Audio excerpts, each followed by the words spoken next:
káàkiri àgbáyé la tó ti ń kí wa káàbọ̀ sí eré ètò yín ètò Akẹ́milégun lọ́sẹ̀ yìí lórí tẹlifíṣàn Yorùbá Tòótọ́ tó kalẹ̀ sórí YouTube ẹ̀rọ ayélujára. Àdúpẹ́ lọ́wọ́ yín bí ẹ ṣe ń pè wá, àdúpẹ́ fún ìfẹ́ yín lórí ètò yìí, àdúpẹ́ bí ẹ ṣe ń pín káàkiri. Gbogbo àwọn ọpẹ́ tẹ́ wá ń pè tẹ́ ń dún yìí, Ọlọ́run ẹja máa dúpẹ́ lọ́wọ́ ẹ̀. Ọlọ́run kan rán ilé iṣẹ́ yìí sí ìran yìí láti gbé wa kalẹ̀, láti pèsè àwọn ojútùú nínú rẹ̀ sí ọ̀pọ̀lọpọ̀ ìdojúkọ tẹ́lòmíì ti ná owó dànù lé lórí. Gbàdúrà àlàáfíà ara wa kò ní di fíafíà.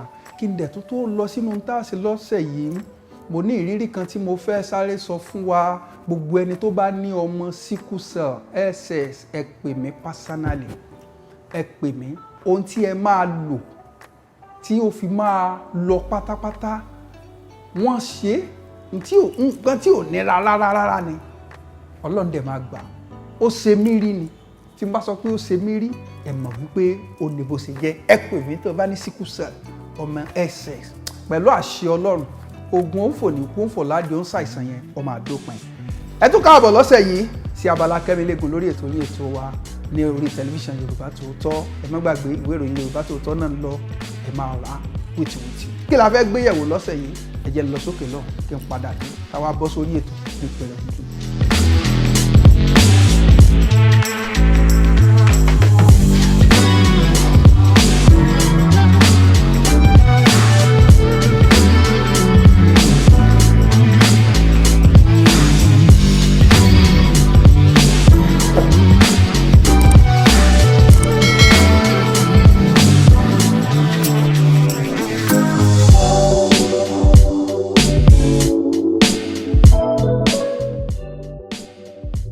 Ẹ káàbọ̀ padà sórí ètò yín ètò wa. Ohun tí mo fẹ́ mú wá lónìí ó wúlò fún gbogbo ènìyàn pátápátá, àtọkùnrin àtobìnrin. Ọ̀pọ̀lọpọ̀ ni ò mọ̀ wípé bí èèyàn bá jẹun ó dára kéèyàn ó ya ìgbẹ́ pẹ̀lú ìrọ̀rùn. Báwo la ṣe wá fẹ́ ṣe? Nǹkan méjì nínú ẹyọ kan òun ni mo fẹ́ kó wá yìí, ọ̀nà láti yàgbẹ́ fọ́rọ́wọ́ àti láti tọ́jú kíndìnrín tó wà nínú wa tó ṣe pàtàkì. Ẹ máa tọ́jú ẹ̀. Ẹ má jò jẹ́ pé nígbà tó bá daṣẹ́lẹ̀ tán sọ pé láìsàn kíndìnrín láti wá máa wá wàhálà, láti wá máa sáré ná owó káàkiri. Ohun tí mo fẹ́ sọ fún wa lọ́sẹ̀ yìí, ohun kékeré ni, ṣùgbọ́n iṣẹ́ tó ń ṣe lágọ̀ọ́ ara ó pọ̀. Kí lẹ máa ṣe? Ẹ wá ìbẹ́pẹ pípọ́n, ìbẹ́pẹ tó ti pọ́n dáadáa. Bí ẹ bá ti rí ìbẹ́pẹ pípọ́n tó ti pọ́n dáadáa, ẹ̀yin ẹbẹ́ bó ṣe pọ́n yẹn ẹ sá máa jẹ. Ó kéré tán ẹ máa jẹ ní ìgbà 3 lọ́sẹ̀ kan. Ohun àkọ́kọ́ tí ó ṣe fún yẹn ni wípé gbogbo ìgbà tí ẹ bá ti jẹ, ẹ máa rí ẹ lọ sí ilé ìyàgbẹ́, ẹ yàgbẹ́ wọ́ọ́rọ́wọ́, ara yín á fúyẹ́, kò ní í sí para wúwo, kò sí ní í sí pé inú rí kàngikàngi. Lẹ́yìn ẹ̀ kíní kan bẹ nínú ìbẹ́pẹ tó ti pọ́n dáadáa, tó ń ṣiṣẹ́, tó ní agbára fún kíndìnrín. A máa fọ kíndìnrín, kò ní jẹ́ kó dọ̀tí, kò ní jẹ́ kó daṣẹ́ sílẹ̀. Ṣùgbọ́n ọ̀pọ̀lọpọ̀ kò mọ ìwúlò tó wà nínú èso kọ̀ọ̀kan àti ìgbà tí wọ́n lè jẹ. Ìbẹ́pẹ dúdú lẹ máa fi jẹ. Mo dẹ̀ sọ máa ń pariwo fún wa lórí ètò yìí, ẹni tó bá ní ìpèníjà kíndìnrín ẹ sá fún nǹkan dídùn, ẹ má sì jòróró. Òróró ọ̀dà fẹ́ni tó bá ní àìsàn kíndìnrín o, ẹ bi ẹnikẹ́ni, òróró ọ̀dà rárá. Irú òróró tẹ́ ẹ lè jẹ nígbà tí a bá dó ìkórìtà tí ẹ ti lè tọ́jú àìsàn kíndìnrín máa sọ fún yín. Ṣùgbọ́n ẹ sá fún òróró, ẹ sá fún nǹkan dídùn, ẹ máa jẹ ìbẹ́pẹ tó ti pọ́n dáadáa. Ẹ rí pé máa rí ìgbẹ́ yà wọ́ọ́rọ́wọ́. Ọlọ́run aláàánú kò ní jẹ́ arógun pé tí wọ́n bá dé hospital yóò tó rí ìgbẹ́ yà o. Ohun tí ẹ̀ ń wò yẹn ìṣe Olúwa ni. Ẹ máa ṣe, tí ẹ bá ti ń ṣe, ẹ máa rí wípé ẹ máa gbádùn, ara yín máa fúyẹ́, ẹ dẹ̀ máa ní ẹ̀mí gígùn, ọkàn yín á dẹ̀ máa ṣiṣẹ́ bó ṣe yẹ kó ṣiṣẹ́. Àlàáfíà Ọlọ́run kò ní fi wá sílẹ̀. Eléyìí tí mo mú wá lórí Akẹ́milégun lọ́sẹ̀ yìí nìyẹn. Ẹ máa ra ìwé ìròyìn Yorùbá Tòótọ́. Ẹ pè wá fún àwọn ìpolówó ọjà yín. Ẹ lè rí oyin original rà nílé iṣẹ́ wa Yorùbá Tòótọ́ tó wà ní Èkó. Bẹ́ẹ̀ ni àwọn míì tẹ́ bá tún fẹ́ oògùn ẹsẹ̀ sickle cell, ẹ pè mí pẹ̀lú àṣẹ Ọlọ́run. Ẹ dẹ̀ bọ́ nínú wàhálà yẹn. Àlàáfíà Ọlọ́run kò ní fi wá sílẹ̀. Ẹ jẹ́ ká tó lọ sí abala tó kàn. Tí a lọ sókè lọ́nà tí bá padà dé, a bọ̀ sí abala tó kàn.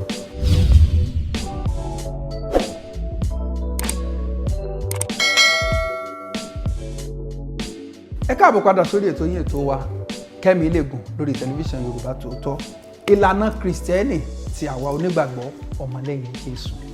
Tí o bá gbàgbọ́ nínú Jésù àti agbára àjíǹde rẹ̀, bóyá o ní ẹnìkan lẹ́gbẹ̀ẹ́ tí àìsàn ọjọ́ pípẹ́ wà lára ẹ̀, ó ti náwó lọ hospital, ẹ ti gbé káàkiri ṣùgbọ́n àìsàn yóò fi ilẹ̀. Irú àìsàn tó wù kó jẹ́, ọ̀nà àbáyọ rèé o.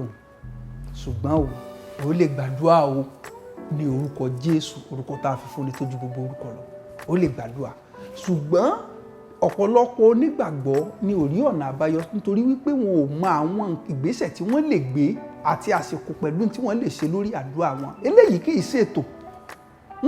Má pè létò àdúrà ó ló ń lo ọṣẹ dúdú ọṣẹ mọ́ wẹ̀ ká rárá o. Eléyìí ṣètò. Àwọn tó ń ṣètò fúnra wọn. Eléyìí ṣètò àdúrà. Ohun tí Ọlọ́run gbé kalẹ̀ bó ṣe gbà pé tí ó fi gbọ́ òlélẹ̀. Tí o bá ní àìsàn kan lágọ̀ọ́ ara rẹ tó ń dà ẹ́ láàmú tí wọn náà mọ̀ pé àìsàn ó ti gbowó lọ́wọ́ ẹ̀ ó ti sú ẹ̀ tàbí ó lẹ́nìkan bẹ́ẹ̀ ó tẹ́ ẹ máa ṣe rèé. Psalm 16 orin Dáfídì orí kẹrìndínlógún Psalm 16 àti Psalm 6 orin Dáfídì orí kẹfà ó di méjì Psalm 16 àti Psalm 6 orin Dáfídì orí kẹfà àti Psalm 143 mẹ́tẹ̀ẹ̀ta lè máa fi ṣiṣẹ́ sí. Òru lẹ máa gbà ní aago kan sí aago 12 fún ọjọ́ 7. Tó bá jí ọkùnrin ní àìsàn yẹn wà lára rẹ̀, ó máa ka Psalm 16, Psalm 6 àti Psalm 143 ní ìgbà 9 lọ́gànjọ́ òru. A máa pariwo Olúwa tú mi sílẹ̀, agbára àjíǹde tú mi sílẹ̀. Tó bá jẹ́ obìnrin ni, ó máa kà ní ìgbà 7 fún òru ọjọ́ 7. Mo fi ń dá yín lójú pẹ̀lú agbára tí ń bẹ nínú ẹ̀jẹ̀ Jésù. Tí ẹ bá gbà, pàápàá tí ẹ bá tún wá lè fi àwẹ̀ díẹ̀ sí, bóyá ẹ lè gbàgbé yẹn ó lè mọ́ ju ẹ̀yìn ẹni tẹ́ bá sọ̀rọ̀ àdìẹ aláìsàn ọmọ tó gbà àwẹ̀ o, ẹ fún olóúnjẹ o, bọ̀ kí aláìsàn yẹn bá fẹ́ gbàdúrà fún kó mú ojí ẹjọ́ gbàdúrà yẹn. Láti inú àdúrà yẹn nígbà tí ó bá fi tó ọjọ́ 3, òun gan máa rí ìyàtọ̀ nínú àgọ́ ara rẹ̀.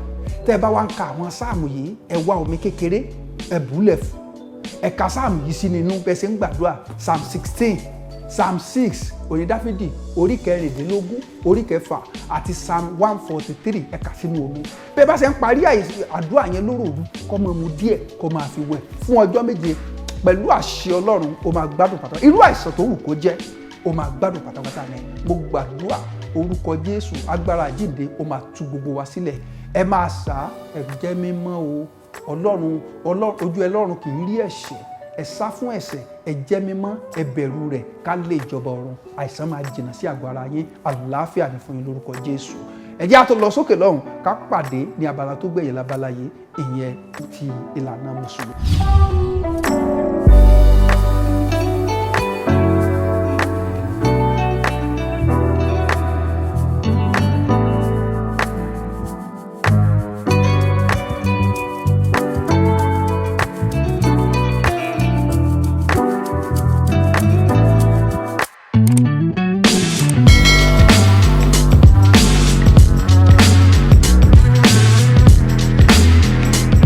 Kí gbogbo wa káàbọ̀ padà sórí ètò yín, ètò wa Kẹ́mi Ilégun. Mo kí wa ní ìkí ọlá, ìkí ẹ̀yẹ nínú oṣù alápẹ̀lẹ́ ìpè assalamu alaikum wa rahmatullahi wa barakatuh fún gbogbo mùsùlùmí òdodo.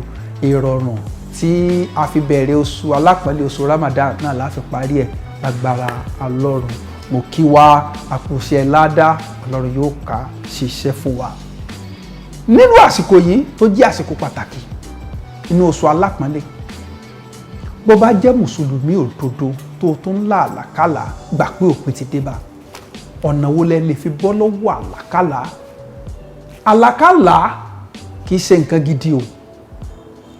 Kò máa lálàá ìwọ tó wà ní ọmọléèwé tó wà yunifásitì kó sì tó máa bára ẹ ní primary tàbí girama tó ti kúrò. Kó máa lálàá ìwọ tó ń ṣiṣẹ́ lọ́fíìsì kó máa bára ẹ ní ibi tó ti ń fọ̀gbẹ́, tàbí kó máa lára rí rẹ ní ipò tó ti kọjá, tàbí àwọn àlá burúkú tó máa ń fa ìfàsẹ́yìn bá ayé èèyàn ni. Bẹ́ẹ̀ ni kéegun ọmọ lé ẹ lójú oorun, kó o máa já sínú ìjà lọ inú ẹ̀rùn, kó o wà nínú omi, kó o wẹ̀wẹ̀wẹ̀wẹ̀, kó o máa jí. Àwọn àlá burúkú tó ń sọ nípa ìfàsẹ́yìn ni tí kì í jẹ́ kó rí ó tó ẹ̀dá lọ́wọ́. Tó bá wá jẹ́ mùsùlùmí òdodo tó ń lárú àláyé, ìṣẹ́gun ti dé lásìkò tó wáyé. bí o bá ti fẹ́ sùn àdúrà tó máa gbà rí bó o bá dẹ̀ ti pè tán lọ sùn ni ò nílò àti sọ̀rọ̀ sẹ́nikẹ́ni kódà tí o bá tó jí lóru torí inú oṣù alápọ̀nlé báyìí gbogbo mùsùlùmí òdodo gbọ́dọ̀ máa jí lóru láti tọrọ nǹkan rere lọ́dọ̀ Allah ó dẹ̀ máa ṣe fún wa tó o bá tó jí lóru tó o bá tó ti ṣe àdúrà yẹn tán tó ṣe àdúrà yìí mọ́ má sọ̀rọ̀ sẹ́ni kankan lọ sùn tó o bá padà lálàá lẹ́yìn àdúrà yìí ìfihàn ọ̀nà ayé rẹ ló máa rí n tó o gbọ́dọ̀ ṣe kì í ṣe àlá burúkú pé tó o bá gbégbèsè báyìí tí ó fi yọrí sí ayọ̀ fún ẹ lókùn tó máa rí o ní máa lálàá rí àwọn òkú ọ̀run ẹ̀yẹ́ tó ti kú àwọn àlá rádaràda àwọn àlá àfàsẹ́yìn kò tó ní máa ṣe irú àdúrà wo lẹ́ fi ṣe ẹ ṣe láúláwà alákùhàtà ní ìgbà mọ́kànlélógún 21 láúláwà alákùhàtà ẹ pariwo bẹ́ẹ̀ ní ìgbà mọ́kànlélógún tí ẹ bá ti ṣe láúláwà alákùhàtà tán ẹ ó ṣe kúlù àúzù méjèèjì ẹ ṣe náà ní ìgbà méje kúlù àúzù méjèèjì ní ìgbà méje pẹ̀lú àṣẹ Ọlọ́run tó o bá ti ṣe tán lálẹ́ tó o fẹ́ sùn lọ sùn ó lè lálàkàlà tó o bá lálàá ìfihàn ìran ayé ìgbésẹ̀ tó yẹ kó o gbé tọ́nà ó fi là ló máa rí ìfihàn ni kì í ṣe àlá ẹ má gbàgbé láúláwà lákùhàtà ní ìgbà mọ́kànlélógún kúlù àúzù méjèèjì ní ìgbà méjèèjì ẹ bá ti ṣe ogun àlákàlà ti ṣẹ́ lẹ́yìn agbára Ọlọ́run lọ́lá oṣù yìí lọ́lá àyàtà tara wọn jáde àlákàlà kò ní ṣẹ̀rù bà wá mọ́ ogun sì máa ṣẹ́ pátápátá ẹ máa ṣá gẹ́gẹ́ bí a ṣe ṣàlàyé ẹ máa tẹ̀lé mo dúpẹ́ lọ́wọ́ wa fún ìfẹ́ yín ibi láti ti dánu dúró lórí Kẹ́mi Léegun lọ́sẹ̀ yìí lórí ètò yín ètò wa bí mo ṣe máa ń sọ ẹgbẹ́ ìpolówó yín wá fún Yorùbá Tòótọ́ pépà àti Yorùbá Tòótọ́ tẹlifíṣàn gbogbo ayé ló máa mọ tẹ́ ń tà oyin original wà nílé iṣẹ́ wa nílùú Èkó lẹ́kọ̀ọ́ta wa ó wà lábúlé Ẹ̀gbá ẹ pè wá àdọ̀dọ̀ yín fún ẹni tó bá ní ọmọ ẹsẹ̀ síkùsẹ̀ ẹ pè mí pẹ̀lú àṣẹ Ọlọ́run ẹ máa rí màá sọ ní tẹ́ ẹ máa lò ìyẹn ò ṣeé sọ lójú afẹ́fẹ́ màá sọ fún yín ṣùgbọ́n ẹ̀yin náà máa padà yin Ọlọ́run ó ṣe mí rí ni o ẹ fi sọ́wọ́ níbi tí a tún ti dáni dúró ti ọjọ́ mẹ́jọ lágbára Ọlọ́run gbà tá a tún máa pàdé lórí ètò yìí ètò wa ètò Kẹ́mi Léegun ẹ pè mí sórí nọ́mbà yìí 0805 200 9427 0805 200 9427 ẹ ṣé bí ẹ ṣe ń gbọ́ wa ẹ máa pín káàkiri ẹ fún àwọn tó ní ẹ̀yin náà ṣiṣẹ́ ládàá nìyẹn Ọlọ́run àlàáfíà kò ní fi wá sílẹ̀ títí ọjọ́ mẹ́jọ ire o.